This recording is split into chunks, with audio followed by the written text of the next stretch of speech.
نحمده ونصلي على رسوله الكريم اما بعد فاعوذ بالله من الشيطان الرجيم بسم الله الرحمن الرحيم رب اشرح لي صدري ويسر لي امري واحلل عقدة من لساني يفقهوا قولي۔ آج کا ٹاپک ہے درود کی اہمیت اور فضیلت۔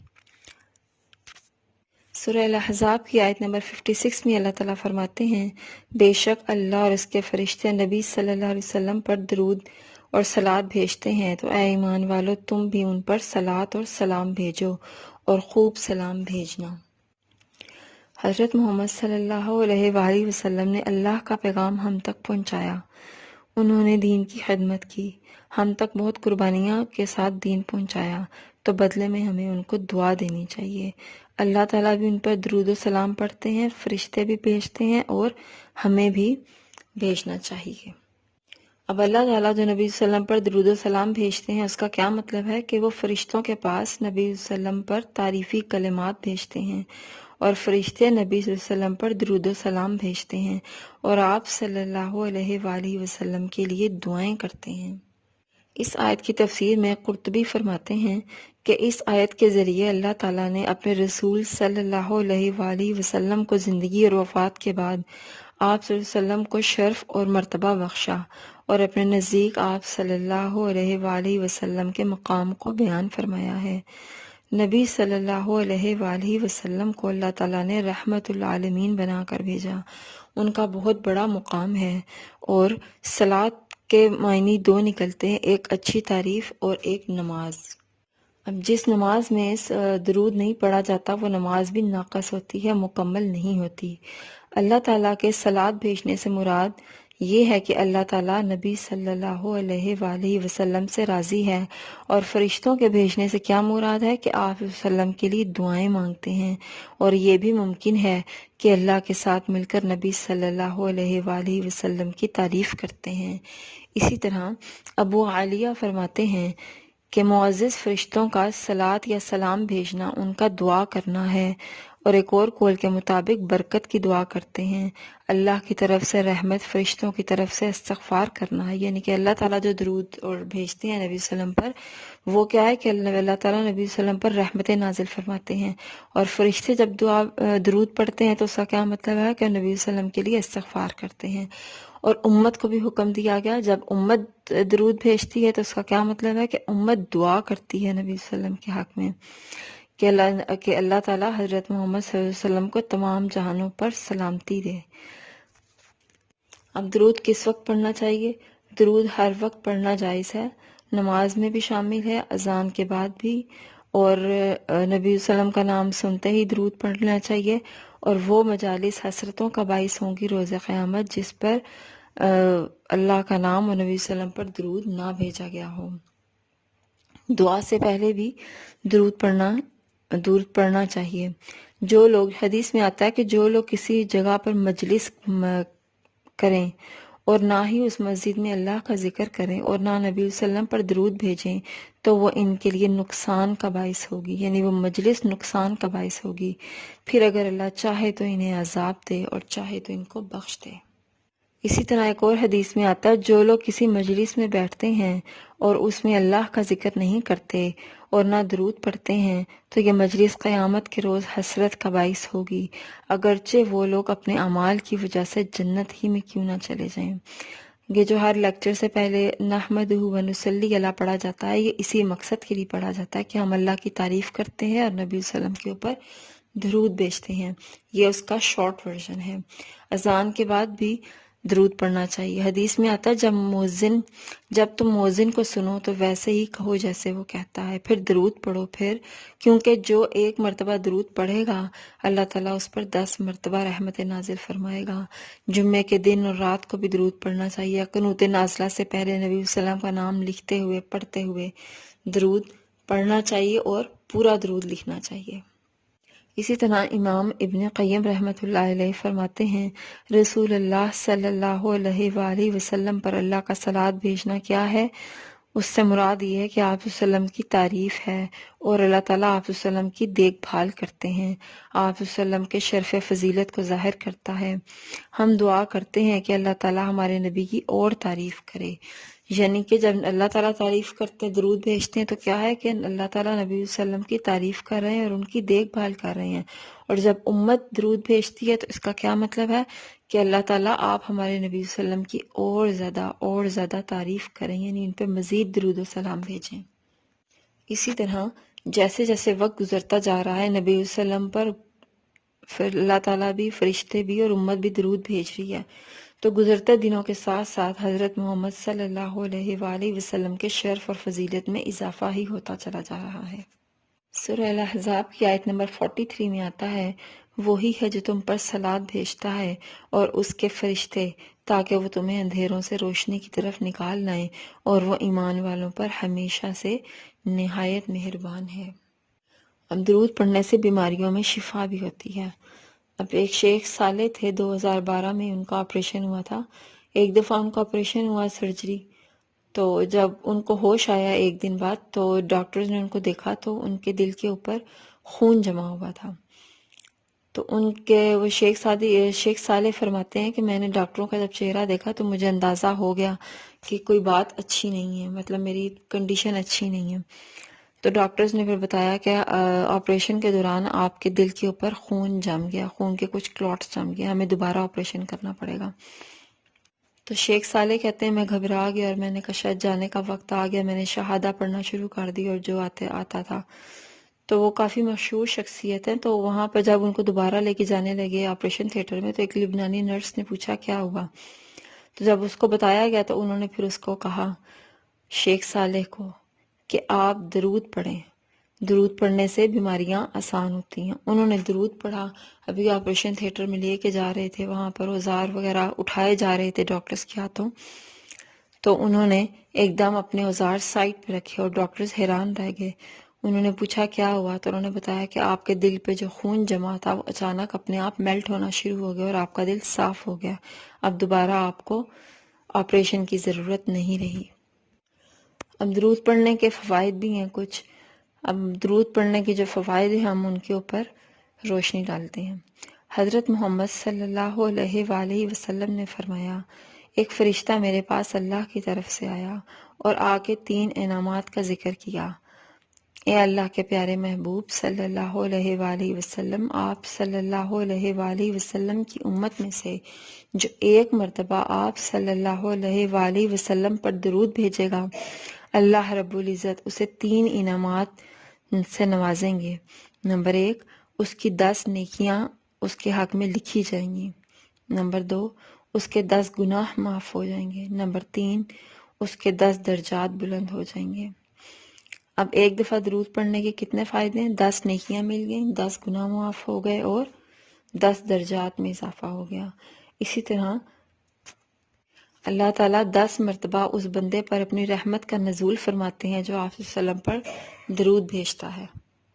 اسی طرح ایک صحابی بیان کرتے ہیں کہ رسول اللہ صلی اللہ علیہ وسلم کے پاس میں گیا تو آپ صلی اللہ علیہ وسلم سجدے میں تھے، سجدہ بہت لمبا تھا۔ جو ہی آپ صلی اللہ علیہ وسلم سجدے سے اٹھے، میں نے رسول اللہ صلی اللہ علیہ وآلہ وسلم سے سوال کیا، اے اللہ کے رسول صلی اللہ علیہ وسلم، آج آپ نے کتنا لمبا سجدہ کیا ہے؟ رسول صلی اللہ علیہ وسلم نے فرمایا، اصل میں میرے پاس جبرائیل علیہ السلام آئے تھے اور آ کے مجھے یہ بتایا کہ آپ صلی اللہ علیہ وسلم کی امت میں سے جب کوئی درود پڑھے گا میں اس کے لیے دعا کروں گا، اور جو آپ صلی اللہ علیہ وسلم کو سلام کرے گا میں اس کو سلام کروں گا۔ ایک اور حدیث میں آتا ہے کہ حضرت محمد صلی اللہ علیہ وآلہ وسلم نے فرمایا، اللہ نے فرشتوں کو مقرر کیا ہے، یعنی کچھ نورانی فرشتوں کو مقرر کیا ہے، جو شخص بھی درود پڑھتا ہے اللہ کے نورانی فرشتے اس شخص کے نام کے ساتھ یہ درود اللہ کے رسول صلی اللہ علیہ وآلہ وسلم تک پہنچا دیتے ہیں، اور اللہ بھی اس بندے کا ذکر فرشتوں کے سامنے کرتے ہیں۔ رسول اللہ صلی اللہ علیہ وآلہ وسلم نے فرمایا، جو شخص صبح 10 مرتبہ درود پڑھ لے گا، شام کے وقت بھی 10 مرتبہ درود پڑھ لے گا، قیامت کے دن میں اس شخص کی شفاعت کروں گا، جس کے نتیجے میں وہ جنت میں داخل ہو جائے گا۔ اسی طریقے سے درود ہر طرح کی پریشانیوں اور غموں کے لیے کافی ہوتا ہے۔ ابی بن کعب فرماتے ہیں کہ میں رسول اللہ صلی اللہ علیہ وسلم کے پاس آیا اور فرمایا، میں نے سوال کیا، اے اللہ کے رسول صلی اللہ علیہ وسلم، میں آپ پر کتنا درود پڑھوں اور کتنی دعا کروں؟ تو آپ صلی اللہ علیہ وسلم فرمایا کہ جتنا تم پڑھو اتنا اچھا ہے۔ انہوں نے کہا میں ایک حصہ درود کے لیے رکھتا ہوں اور باقی دعا کے لیے۔ آپ صلی اللہ علیہ وآلہ وسلم نے فرمایا جتنا بھی تم پڑھو تمہارے لیے اچھا ہے۔ انہوں نے فرمایا میں آدھا حصہ درود اور آدھا دعا پڑھوں گا۔ تو آپ صلی اللہ علیہ وسلم نے فرمایا جتنا بھی تم پڑھو اتنا تمہارے لیے اچھا ہے۔ تو میں نے پھر کہا کہ میں اپنی دعاؤں میں درود ہی پڑھتا رہوں گا۔ تو پھر آپ صلی اللہ علیہ وسلم نے اس کے 2 فائدے بتائے۔ آپ صلی اللہ علیہ وسلم نے فرمایا اگر تم ایسا کرو گے تو تمہاری زندگی کے سارے غم بھی دور ہو جائیں گے اور زندگی کے سارے گناہ بھی معاف ہو جائیں گے۔ یعنی درود پڑھنا ہر طرح کی پریشانیوں کے لیے کافی ہے۔ کچھ نہ بھی سمجھ آ رہی ہو، ذہن ٹینشن میں ہو، کچھ ہو، نہ دعا مانگنے کا پتہ چل رہا ہو، تو سمپل اگر ہم درود بھی پڑھتے رہے تو یہ ہماری تمام پریشانیوں اور گناہوں کے لیے کافی ہو جائے گا۔ اسی طرح رسول اللہ صلی اللہ علیہ وآلہ وسلم نے فرمایا جو 1 مرتبہ درود پڑھے گا اس کے لیے 70 مرتبہ رحمت کا نزول ہے۔ نورانی فرشتے اس بات کے پابند ہیں کہ اس بندے کے لیے برکتوں کی دعا کریں۔ اسی طرح نبی صلی اللہ علیہ وسلم نے فرمایا تمہارے افضل دنوں میں جمعے کا دن افضل ہے۔ اسی دن آدم علیہ السلام پیدا کیے گئے، اسی دن ان کی روح قبض کی گئی، اسی دن سور پھونکا جائے گا، اسی دن سب لوگ بے ہوش ہوں گے۔ اسی لیے اس دن مجھ پر کثرت سے درود پڑھا کرو کیونکہ تمہارا درود مجھ پر پیش کیا جاتا ہے۔ لوگوں نے پوچھا یا رسول اللہ صلی اللہ علیہ وآلہ وسلم ہمارا درود آپ صلی اللہ علیہ وسلم پر کیسے پیش کیا جائے گا جبکہ آپ کا جسم بوسیدہ ہو چکا ہوگا؟ تو آپ صلی اللہ علیہ وآلہ وسلم نے فرمایا بے شک اللہ نے انبیاء علیہ السلام کے جسموں کو زمین پر حرام کر دیا ہے۔ اسی طرح دعا سے پہلے بھی دعا کے بعد میں بھی درود پڑھنا چاہیے۔ مسجد میں داخل ہوتے ہوئے، مسجد سے نکلتے ہوئے، نماز کے اندر، ہر مجلس میں، صبح شام نماز جنازہ کی نماز میں بھی آتا ہے۔ صفا مروہ کی سعی کرتے وقت بھی درود پڑھنا چاہیے۔ اور ہمیں مسنون درود ہی پڑھنے چاہیے، خود سے من گھڑت درود نہیں پڑھنے چاہیے۔ اور حدیث میں آتا ہے کہ جب مؤذن کی آواز سنو تو وہی کہو جو مؤذن کہتا ہے، پھر مجھ پر درود پڑھو کیونکہ مجھ پر درود پڑھنے والے پر اللہ تعالیٰ 10 رحمتیں نازل فرماتے ہیں۔ اس کے بعد میرے لیے اللہ سے وسیلہ مانگو جو جنت میں ایک مقام ہے جو جنتیوں میں سے کسی ایک کو ملے گا، اور مجھے امید ہے وہ جنتی میں ہی ہوں۔ ایک اور حدیث میں آتا ہے جس نے میرے لیے اللہ سے وسیلے کی دعا کی اس کے لیے میری شفاعت واجب ہو جائے گی۔ درود پڑھنے والے کی دعائیں بھی قبول ہوتی ہیں۔ ایک دفعہ نبی صلی اللہ علیہ وسلم کے ساتھ عبداللہ بن مسعود تھے، ساتھ ان کے ابو بکر رضی اللہ تعالیٰ عنہ اور عمر رضی اللہ تعالیٰ عنہ بھی تشریف فرما تھے۔ تو عبداللہ بن مسعود کہنے لگے کہ میں نے نماز پڑھ رہا تھا تو پہلے اللہ کی حمد کی، پھر درود کی پڑھا، پھر دعا کی تو آپ صلی اللہ علیہ وسلم نے فرمایا اللہ سے مانگو تم ضرور دیے جاؤ گے۔ درود نیکیوں میں اضافے کا ذریعہ بھی ہے۔ جس نے 1 مرتبہ درود بھیجا اللہ تعالیٰ اس کے حق میں 10 نیکیاں لکھے گا۔ فرشتوں کی دعائیں ملتی ہیں درود پڑھنے والے کو۔ رسول اللہ صلی اللہ علیہ وسلم نے فرمایا جب تک کوئی مسلمان مجھ پر درود بھیجتا رہتا ہے اس وقت تک فرشتے اس پر دعائے رحمت کرتے رہتے ہیں، اب جو چاہے کم پڑھے اور جو چاہے زیادہ۔ ہم دوسروں سے تو دعاؤں کا کہتے ہیں دعائیں کر دیں، دعا کر دیں، لیکن فرشتوں کی دعائیں لینے کا بہترین طریقہ ہے کہ ہم کثرت سے نبی صلی اللہ علیہ وسلم کے اوپر درود پڑھنا شروع کر دیں۔ اب جہاں درود پڑھنے کے کچھ فوائد ہیں وہاں نہ پڑھنے کے کچھ نقصانات بھی ہیں۔ اب ہم درود نہ پڑھنے کے نقصانات پر روشنی ڈالتے ہیں۔ رسول اللہ صلی اللہ علیہ وآلہ وسلم نے فرمایا جس کے سامنے میرا نام لیا جائے اور وہ مجھ پر درود نہ پڑھے تو وہ شخص بخیل ہے۔ اسی طرح حضرت ابو ہریرہ رضی اللہ تعالیٰ عنہ سے روایت ہے جس مجلس میں لوگ اللہ کا ذکر نہ کریں اور نہ نبی صلی اللہ علیہ وسلم پر درود بھیجیں تو وہ مجلس قیامت کے دن ان کے لیے حسرت کا باعث ہوگی، خواہ وہ اپنے اعمال کی وجہ سے جنت میں ہی کیوں نہ چلے جائیں۔ رسول اللہ صلی اللہ علیہ وآلہ وسلم نے فرمایا جو مجھ پر درود پڑھنا بھول گیا وہ جنت کا راستہ بھول گیا۔ اسی طرح قرآن پاک میں اللہ تعالیٰ فرماتے ہیں اللہ اور اس کے فرشتے نبی صلی اللہ علیہ وسلم پر درود بھیجتے ہیں تو اے ایمان والو تم بھی ان پر درود بھیجو، یعنی جو انسان مسلمان ہو چکا ہے اس پر لازم ہے کہ وہ نبی صلی اللہ علیہ وآلہ وسلم پر درود بھیجے۔ اسی طرح جو شخص درود نہیں پڑھتا وہ جنت کے 8 دروازوں کا راستہ بھول جاتا ہے، جو درود نہیں پڑھتا اس کی دعائیں قبول نہیں ہوتی۔ نبی صلی اللہ علیہ وآلہ وسلم نے فرمایا، دعا زمین اور آسمان کے درمیان کھڑی رہتی ہے، آسمان تک نہیں جاتی جب تک درود نہ پڑھا۔ درود نہ پڑھنے والے پر موت کی سختیاں نازل ہوتی ہیں۔ ایک دفعہ حضرت محمد صلی اللہ علیہ وسلم ممبر پر چڑھ رہے تھے تو آپ نے فرمایا آمین، اور ایسا 3 مرتبہ فرمایا۔ صحابہ نے پوچھا کہ آپ نے ایسا کیوں کیا؟ تو رسول اللہ صلی اللہ علیہ وسلم نے فرمایا کہ جبرائیل میرے پاس آئے تھے اور انہوں نے کہا جو شخص رمضان کا مہینہ پائے اور اللہ سے معافی نہ مانگ کر جنت میں نہ جا سکے تو وہ سیدھا جہنم میں گہرا گر جائے۔ میں نے کہا آمین۔ پھر فرمایا جس کے والدین زندہ ہوں اور وہ ان کی خدمت کر کے جنت میں نہ جا سکے تو وہ بھی جہنم میں گر جائے۔ میں نے فرمایا آمین۔ پھر تیسری دفعہ انہوں نے فرمایا کہ جو آپ صلی اللہ علیہ وسلم کا نام سنے اور آپ صلی اللہ علیہ وسلم پر درود نہ پڑھے تو وہ بھی جہنم میں گہرا گر جائے۔ میں نے کہا آمین۔ درود کون کون سا پڑھنا چاہیے؟ ایک تو ہم پڑھتے ہیں صلی اللہ علیہ وآلہ وسلم، آپ صلی اللہ علیہ وسلم کا نام آتے ہی ہم یہ بھی پڑھ سکتے ہیں، اور ایک چھوٹا درود بھی پڑھ سکتے ہیں، اللہم صلی علی محمد وعلی آل محمد۔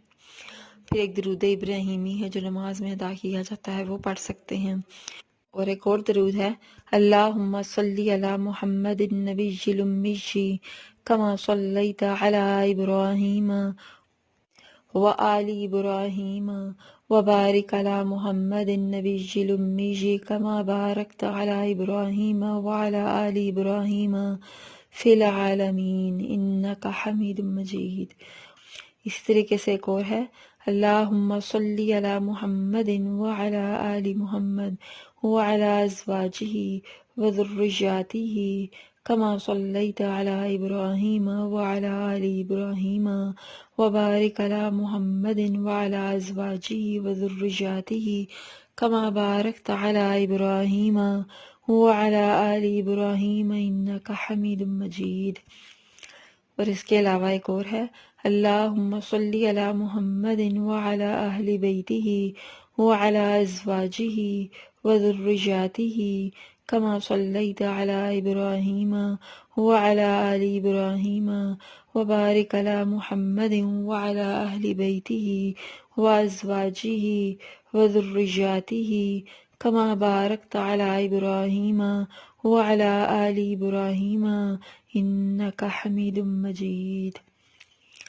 سبحانک اللہم وبحمدک نشہد ان لا الہ الا انت نستغفرک ونتوب الیک۔